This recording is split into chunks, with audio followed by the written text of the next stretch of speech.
Thank you, Annie, for that great introduction. We'll be going there afterwards, so if you want to join us, you know where you'll be able to find us. My name is Stuyvie. This is my wonderful wife. Noelle. We're going to kind of ad-lib this. We didn't really plan out our roles here, so we've been together for a really long time. We've never actually public spoken before. So. No, it's true. So bear with us here. Well, when Matthew asked us to speak tonight, he said you have 6 minutes to tell your whole story. We want to hear about your career path, what inspires you.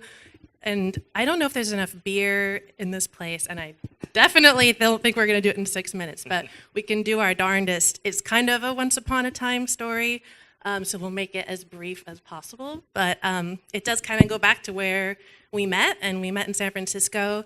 I was 19, and we met in the restaurant industry. We had both had hospitality experience, front of house, back of house, and we kind of knew that one day we might end up doing something like this, maybe, in some abstract way. But then we kind of swiveled around and did a bunch of different things, school and graduate school, and graduate school brought us here for Stuyvie, and back in 2002, we can talk about that and how we spiraled to. So yeah, we both left the service industry around 2001, thinking we were never going to return. And it's got a powerful force, apparently. So we came here so I could do my PhD in sociology at UC Santa Cruz. And the idea, obviously, isn't to open a beer bar when you get a PhD in sociology. But that's how it... Sometimes it just drives you to that. But, you know, the reality of being an academic is actually a lot harder than most people realize. So, you know, 7 years later and a PhD in my hand, I started applying for jobs. Our wonderful daughter had just been born at that time. And I got job offers in wonderful, I'm sure they're great locations, but Las Cruces, New Mexico, and Moscow, Idaho. And Noelle still has a great job in Watsonville that paid significantly more than these teaching jobs I was being offered to in places where you had no community, no kind of connection to anyone there, right? And we have family in the area and everything. So it just seemed kind of ludicrous for us to just pack up and go somewhere to pursue a $40,000 job, a year teaching job. And the whole time we've been in graduate school, and before that, while we were living in San Francisco, we'd become immersed in the beer scene. We discovered beer, we'd gotten really into beer. I'd been homebrewing for about, 8 years at that point. And now that period of time, we would talk about, why isn't there a beer place in Santa Cruz? Why do we always have to go to the Bay Area? And I think many of you have a couple of years ago experienced that thing of having to go to San Francisco or the East Bay or the South Bay to find places like this. So we kind of kept this narrative going of, well, if we did this, we would do it this way, right?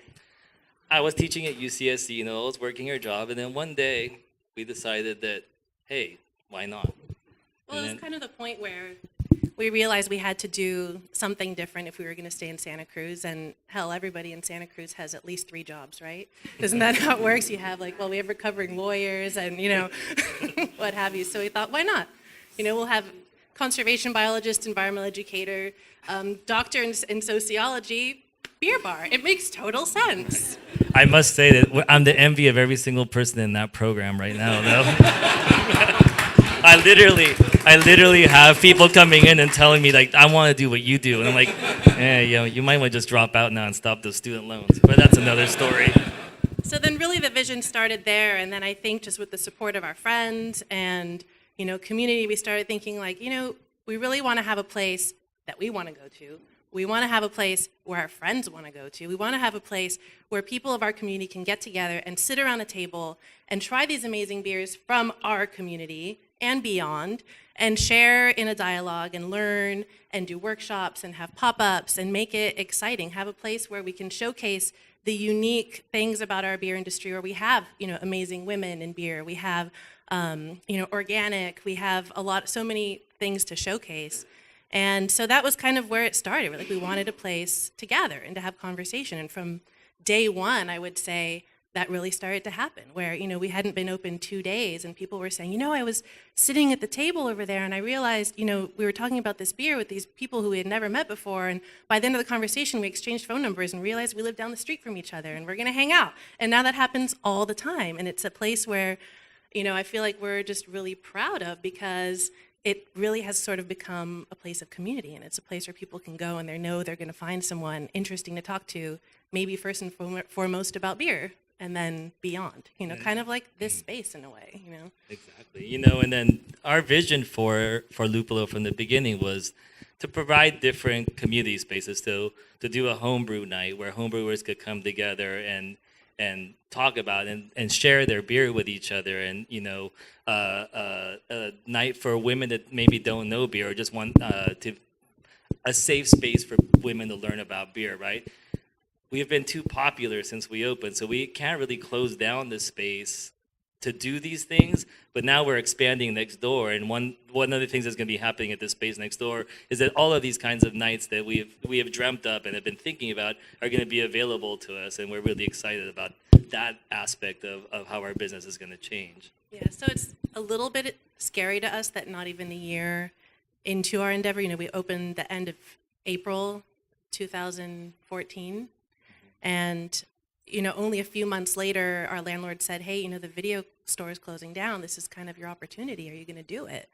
And we're like, gosh, we're just recovering from that whole process of getting the permits and opening the doors, and we're finally taking a breath. And we said, okay, we're going to do it. And here we are again. And I plucked a white hair out of my head the other day. That's news to me. And then another thing that's so great is to just have the explosion of breweries and not only just breweries. A brewery is a brewery. We've been to plenty of bad breweries in our lives, right? Like, there's all these amazing breweries that are opening in Santa Cruz County. Now, South County with Elkhorn Slough Brewing Company. Michael's somewhere out there. There he is. Corralito's opening. It's so exciting to see this explosion happening, to feel that, we are in a position where we can actually have one place to showcase all of these different great beers that are in the county. So, that's a really exciting thing for us as well. Thank you.